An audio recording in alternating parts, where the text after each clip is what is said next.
السلام علیکم ورحمۃ اللہ وبرکاتہ۔ یہ ہم اس وقت ملیشیا میں ہیں اور یہ ملیشیا کی جامع مسجد پٹرا جو ملیشیا کے مساجد کی بڑائی میں چوتھے نمبر کی جامع مسجد ہے۔ بہت ہی خوبصورت اور بہت ہی پیاری یہ یہاں کی جامع مسجد ہے۔ اللہ مسلمانوں کو جب توفیق دیتا ہے، حکومتیں دیتا ہے، ذمہ داریاں دیتا ہے، تو خوش نصیب ہیں وہ جو اللہ کے گھر بناتے ہیں اور اللہ کے گھروں کو آباد کرتے ہیں۔ وہ انسان انتہائی خوش نصیب ہے جو اس دنیا میں رہتے ہوئے اللہ کے گھر تعمیر کرتا ہے اور اللہ کے گھروں کو آباد کرتا ہے، اور وہ انسان انتہائی بد نصیب ہے جو اللہ کے گھروں کو برباد کرنے کی فکر میں لگا رہتا ہے، بے آباد کرنے کی فکر میں لگا رہتا ہے، اور وہ اللہ کے گھروں کو چھوڑ کر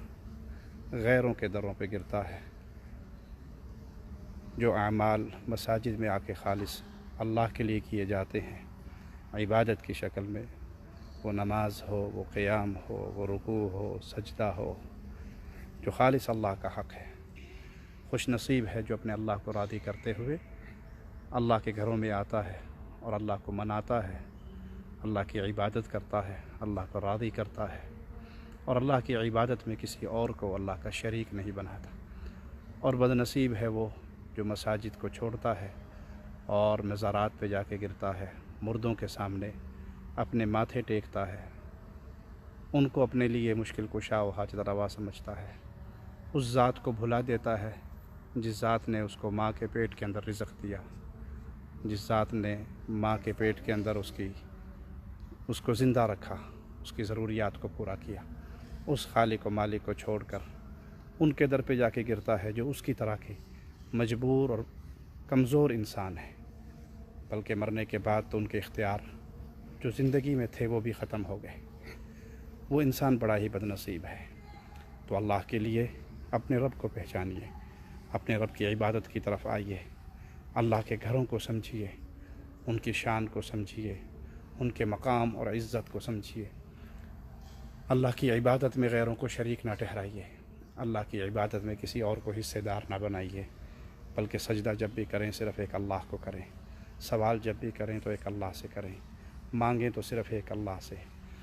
وَارْكَعُوا مَعَ الرَّاكِعِينَ، رکوع کریں تو ایک اللہ کے لیے رکوع کرنے والوں کے ساتھ،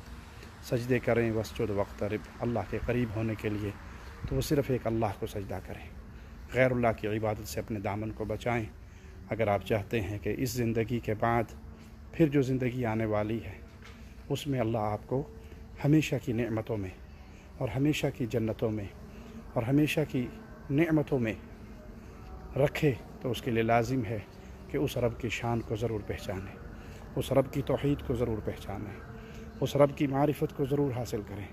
اور اگر آپ نے اس رب کی معرفت اس دنیا میں رہتے ہوئے حاصل نہ کی، اس کو بھلا دیا،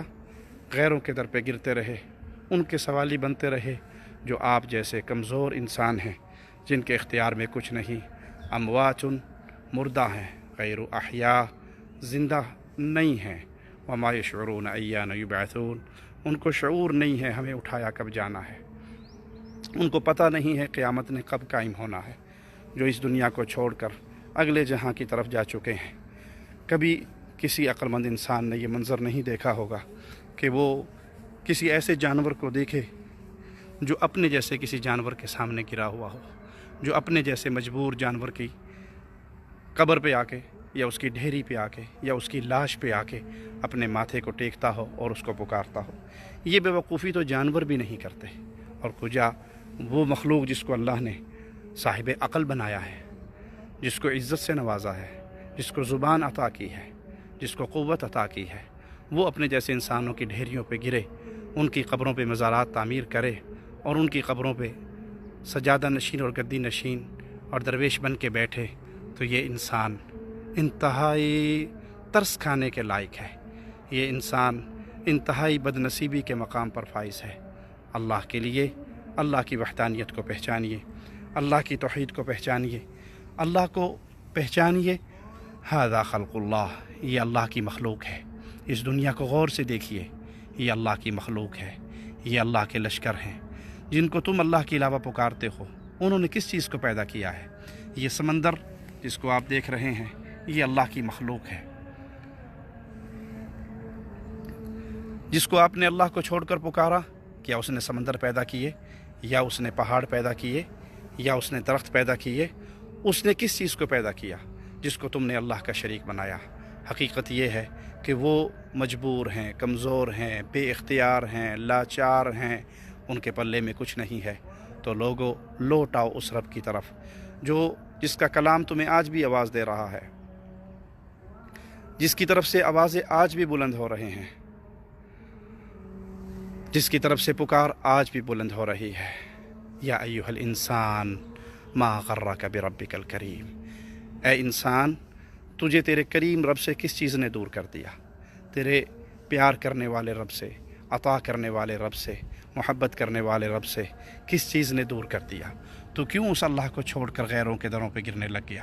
اس رب کی طرف لوٹ آئیے جس نے آپ کو حکم دیا ہے، وقال ربکم ادعونی، پکارنا ہے تو صرف مجھے پکارو، مانگنا ہے تو صرف مجھ سے مانگو، گرنا ہے تو صرف میرے در پہ آ کے گرو، عاجزی اور انکساری کا اظہار کرنا ہے تو صرف میرے سامنے آ کر کرو۔ جب تک انسان اس عقیدہ توحید کے دامن میں رہتا ہے وہ عزت کا بہت عظیم مقام پاتا ہے، اور جب انسان اس کو چھوڑتا ہے تو پھر ذلت کے دروازے اس کے لیے کھول دیے جاتے ہیں۔ اللہ سے دعا ہے اللہ ہمیں مسجدیں بنانے والا، مسجدوں کو آباد کرنے والا، مسجدوں میں آ کے ایک اللہ کی عبادت کرنے والا بنائے، اور اللہ ہمیں شرک کی دلدل سے محفوظ رکھے، شرک کی لعنت سے محفوظ رکھے۔ موت دے تو اس حال میں کہ اللہ ہم سے راضی ہو اور ہم اپنے اللہ سے راضی ہوں، موت دے تو اس حال میں کہ ہم اللہ کی توحید کا پیغام پھیلانے والے، اللہ کی وحدانیت کا آوازہ بلند کرنے والے، اور لوگوں کو صرف ایک اللہ خالق مشکل کشا کی عبادت کی طرف بلانے والے ہوں۔ اقول قولی ھذا واستغفر اللہ لی ولکم ولسائر المسلمین، استغفروہ انہ ھو الغفور الرحیم۔